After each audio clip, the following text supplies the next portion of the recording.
خدا من طاقت دیگر ندارم، چون که دیگر من علی اکبر ندارم.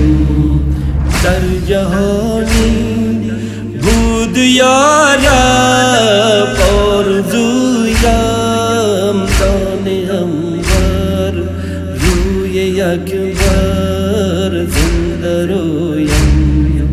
دور از چشمم چرا داد اکبرم جان، من از این غم کی سلامت در برم جان.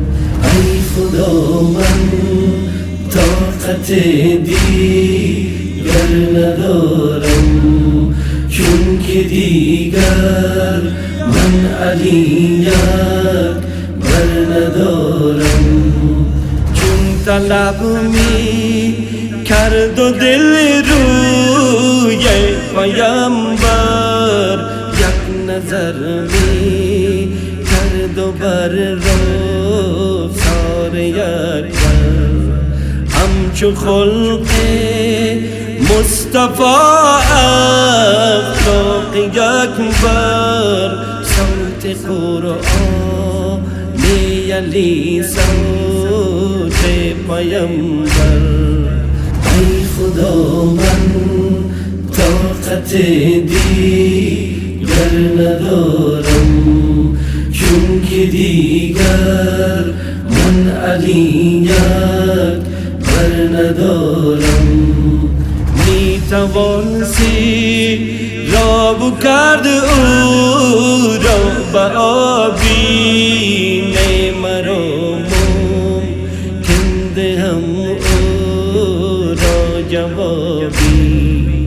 احتضار یک جوان را کی توان دید، چشم و دل جان کندن او را عیان دید.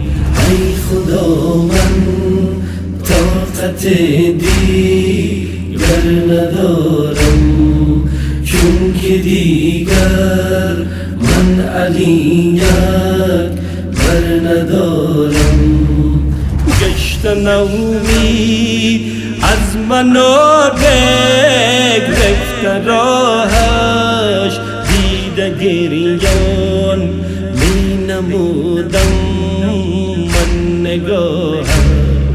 سوی میدان اکبرم با تشنگی رفت، از تن من جان از این شرمندگی رفت.